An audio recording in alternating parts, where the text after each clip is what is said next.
Hello, everyone. Welcome back to Ask a Fractional, our weekly podcast where we interview a different fractional. And I'm Corey Hanscom. I'm a fractional CMO, and I'm here with David Bonfilio, a fractional sales leader, and Brett Benson, our special guest today. Jillian Middlemark could not make it, so Brent provides fractional financial services. And we are here with Peter Vinge, founder and CEO of Torbay Consulting. Peter, can you say hello? Hi, everyone. Thanks for having me on the podcast. Thank you, Peter. And could you please just describe for us what your business does, sort of how you got here, and how you see fractional being able to help businesses? Wow, that's a very layered question. Yeah. I started Torbay Consulting at the end of 2021. And part of the reason that I started Torbay Consulting was I didn't know where I wanted to go. I sort of had built a reputation of being able to go into small and mid-sized businesses and help fix a wide variety of issues, either HR focused or operationally focused. And I'll never forget, my wife looked at me when I was unemployed, and she looked at me and she goes, "Hey, I have a list of things I need you to do today." And I said, "Well, hon, I'm sorry, I'm super busy. I've got a meeting with Bill and I've got to go over to ABC Company, and I won't be able to get to it until tonight." And she goes, "You're pretty busy for being unemployed."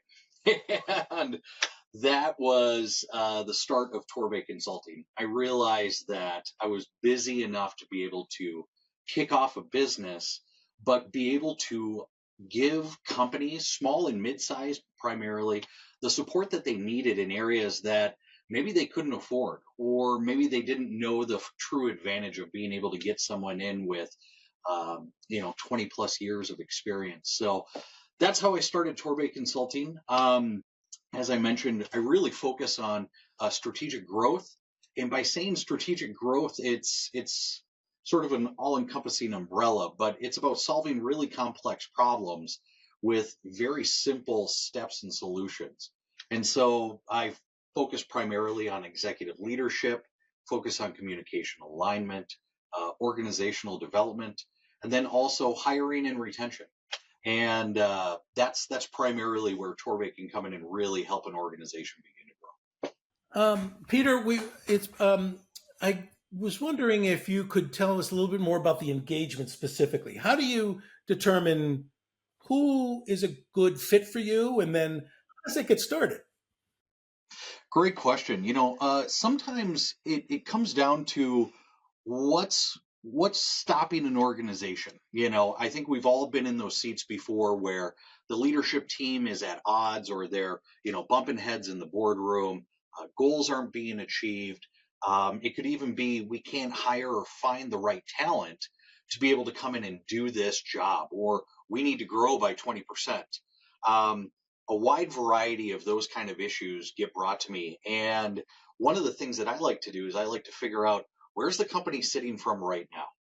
A lot of times, leadership teams, small, medium-sized companies, they don't know exactly where they're sitting. For example, they may say, "Hey, we need to grow by 20%. Well, that's awesome. How are you guys planning on growing by 20%? Do you have the sales team in place? Do you have the marketing that's available? Do you have the right personnel in the right seats to be able to really drive that growth?" Sometimes they do, sometimes they don't. A lot of what I'll do is I'll come in and I'll take those goals and then help them piece it into a process by working backwards.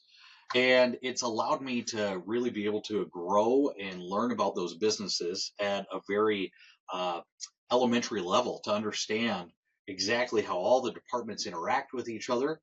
And so it helps me sort of reframe the ideas and the processes to help them get to that next level and achieve that next goal. So, in terms of length of the engagement, right? Company brings you in maybe to fix a problem, to address some type of issue. What does that ongoing relationship like? Do you sort of have close-ended relationships to say, once we have achieved X, I'm finished here, or do you continue to maintain a relationship with the businesses that engage you in your services? Brett, that's a fantastic question. One thing that differentiates me from other HR consulting firms out there is that rather than just providing here are the steps, here's what you need to do. Now go ahead and go put this into place in your business and you'll achieve these results. I actually help them. I'm alongside them for the ride. I work with them to integrate new policies, to redefine some practices, to help them implement whatever was missing or maybe redesign it. And then I stay with them for the long term to be able to give me a call if something's not working, or we got some feedback from customers or from our employees and we need to tweak this a little bit. Can you come in and work with us on that? So what I'll do is I'll either sign up with an organization for a fractional engagement for a period of time. They may need me for 3 to 6 months where I can come in, help provide some strategic growth, some ideas, sort of keeping the wheels on the track as we're continuing to go down different lanes of growth, and possibly they're looking for someone to replace their director of HR or one of their C levels. It allows them to make sure that they're maintaining that progress as they're moving forward, and knowing that that part of the business is still under control while they're looking to find the next long-term fit to help take them to that next level. So that's one way that I do it. Another way that I do it is I'll actually do engagements. So for example, if a company is like, we know our onboarding process is really not up to date, and we're concerned that we're not getting as much out of our employees as we could, we'd like you to come in and work with us on redefining what onboarding should look like. What are some best practices? How can we make this faster so that we can get faster workload out of all of our new employees? That's more of like a, hey, this should take us about 3 months to review, analyze, and implement. And if it goes a little bit beyond, that's fine, but it's just an upfront cost in that regards. I'm going to shift gears a minute to a subject that everyone's been talking about and dealing with. What's the impact that AI has had on your business and then also in the services that you provide your clients? Great question. AI is still at the tipping point, right? We are just starting to uncover all the things that AI is going to be able to impact and help provide insight on. Now, here's one of the things about human resources that a lot of executive leadership teams don't dive into as much as they could. It's data. The amount of information that human resource teams have at their fingertips through payroll software, through surveys, through engagements, through you name it, any kind of interaction back and forth with the teams of the organization, you're now able to pull all of that data and be able to utilize AI to find common threads, to be able to say, hey, this has been a consistent issue with our team, or this has actually been a positive for our team that's been mentioned for the last 3 surveys. Let's make sure that we continue to improve this and go forward in this process. So AI is continuing to develop, but it's becoming more and more integrated in a lot of the software that's out there. So you'll see larger companies like ADP, Paychecks. I know that Workday, they're starting to have AI implementation into the softwares, which is really going to change the way that that data can be utilized to help organizations really grow strategically and find better ways to promote leaders, to be able to develop leaders. It's really cool to be able to see it.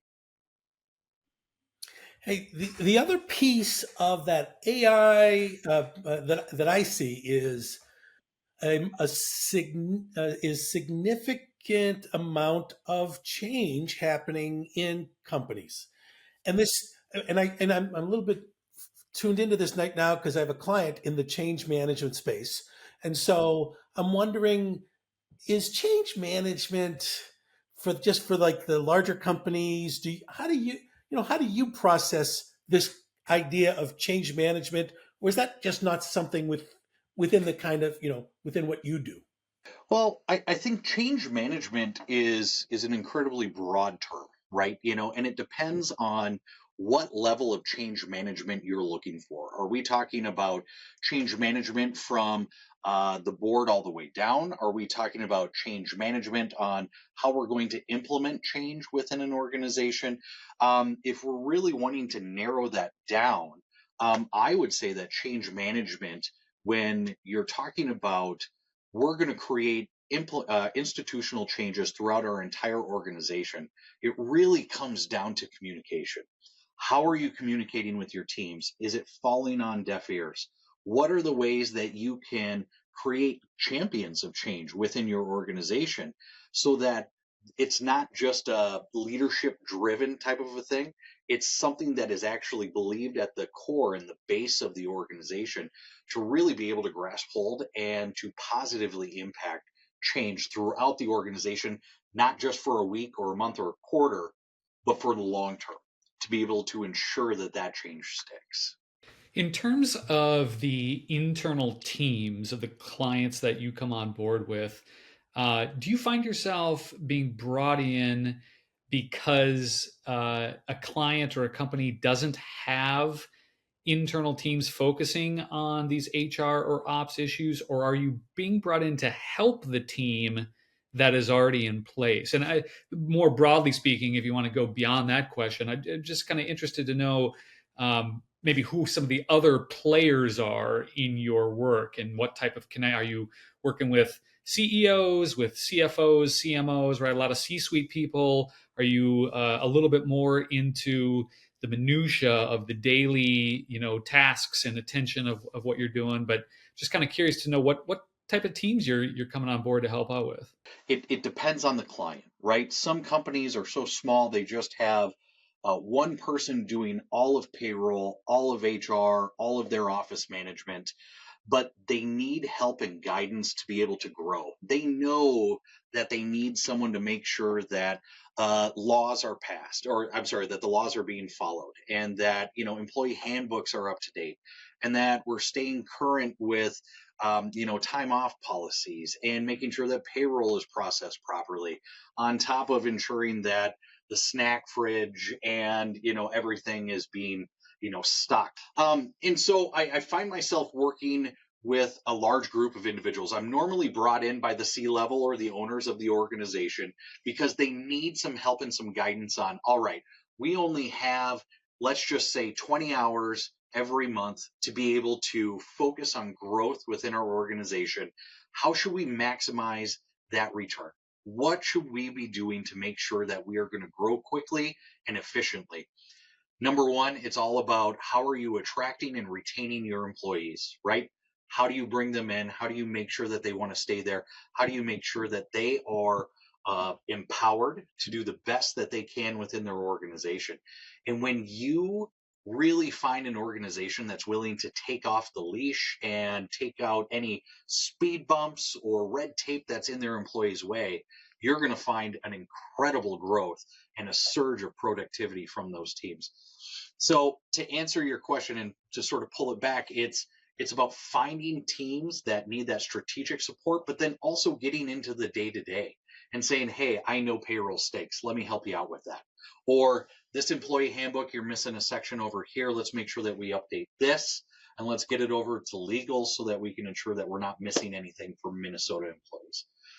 It's about helping them know we're on the right track. This is where we need to go. And here are the steps that we're going to put in place so that we can ensure that the company's protected, that employees are protected, and that we're able to hit those goals that have been set forth by that leadership team. Thank you, Peter. That was so informative. And thank you for letting us know how Torbay Consulting can help transform companies to align them for growth. So this video will go up on our Ask a Fractional LinkedIn page.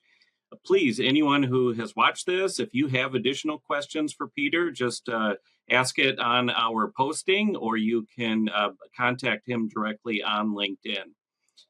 Thank you, everyone, and we'll see you next week.